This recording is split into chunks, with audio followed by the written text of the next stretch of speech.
Good morning, and welcome to the first edition of the Eastern Mediterranean Times Security and Diplomacy podcast.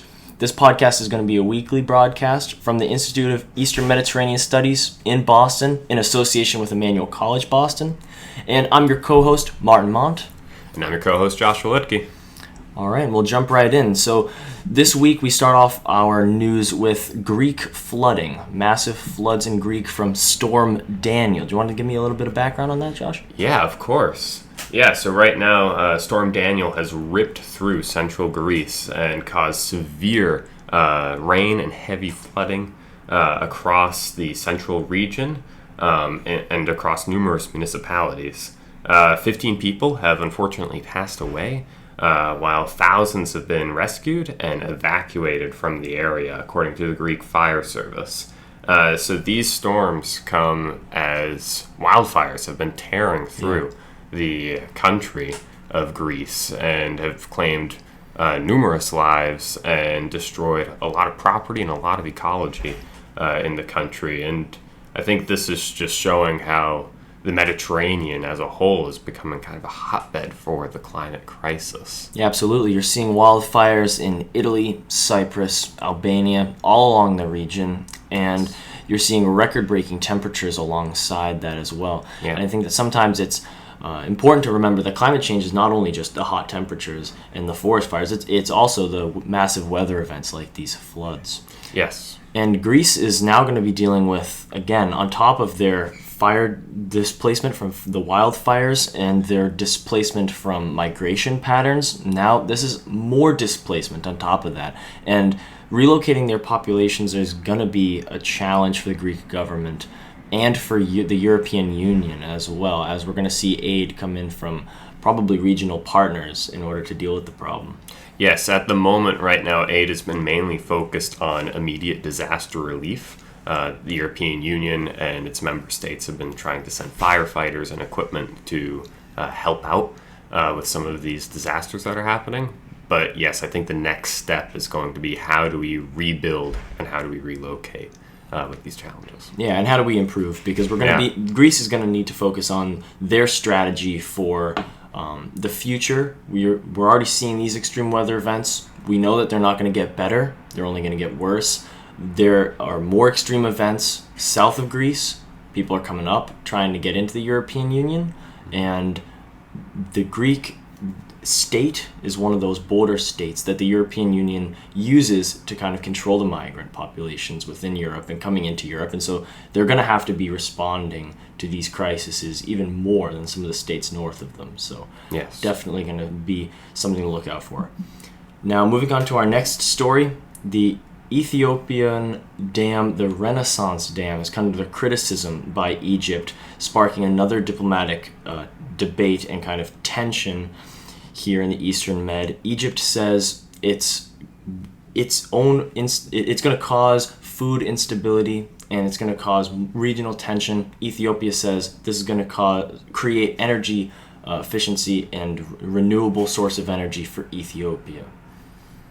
Yeah, I think that Egypt definitely, these concerns over especially arable and fertile land are going to be very critical considering they're already having a lot of food shortages. Absolutely. You've been seeing over 36% inflation in the food market there. Yeah. And most of that has come from grain. And again, with the loss of arable land due to climate change, as we were just talking about, this is obviously not going to help that. I mean, less water is going to create less arable land. So. Yeah, and then on the other side, Ethiopia has a growing population, a developing economy, and they're looking to max out as much energy as they can get from this. So that's why they're trying to still push forward with this dam, even though it's been so controversial. Absolutely, and it's also a massive financial undertaking, right? They've spent $4.2 billion on this project, and they've spent a lot of labor, a lot of capital. Let's get it done is their kind of view on the project.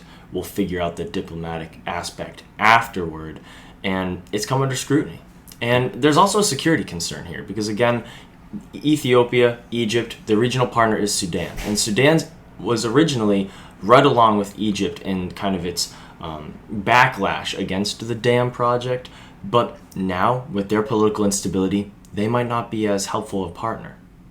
Yes, definitely. Yeah, considering there's a civil war right now, for who is going to be the leader of Sudan, I think that's going to be very critical in who comes out on top of how the response of Egypt and Sudan turns out with this dam project. Yeah, and I also think that it's important to note that the Sudanese conflict is getting global attention to the region, and how's that global attention going to play a role, right? Yes. Who's going to side up with who? All right, now moving east, we're going to be focusing on some comments that the Palestinian president made that have kind of been pretty shocking to the West. Yes, yeah. Palestinian Authority President Mahmoud Abbas received outcry after he made some severely anti-Semitic comments. He essentially said that Jewish people were persecuted.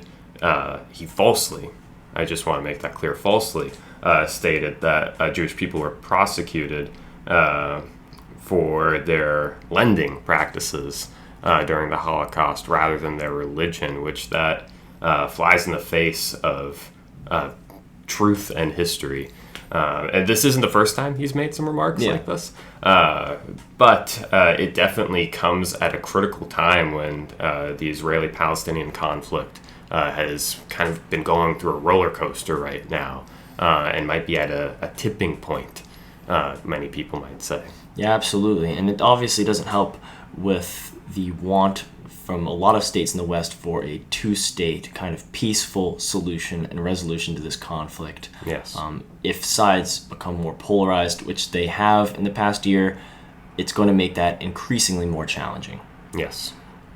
All right. And then, again, moving even further east, still sticking with Israel, though, our story with Mossad and the director of Mossad threatening Iran, saying that he will unleash the capabilities of Mossad within the capital Tehran as a response to terror threats and potential terror threats throughout the world.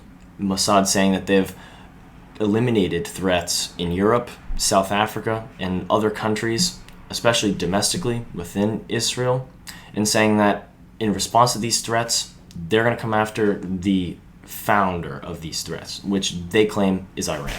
Yeah, they're looking to go after the perpetrators of all of this because they've foiled 27 attacks just in this past year, as they've claimed.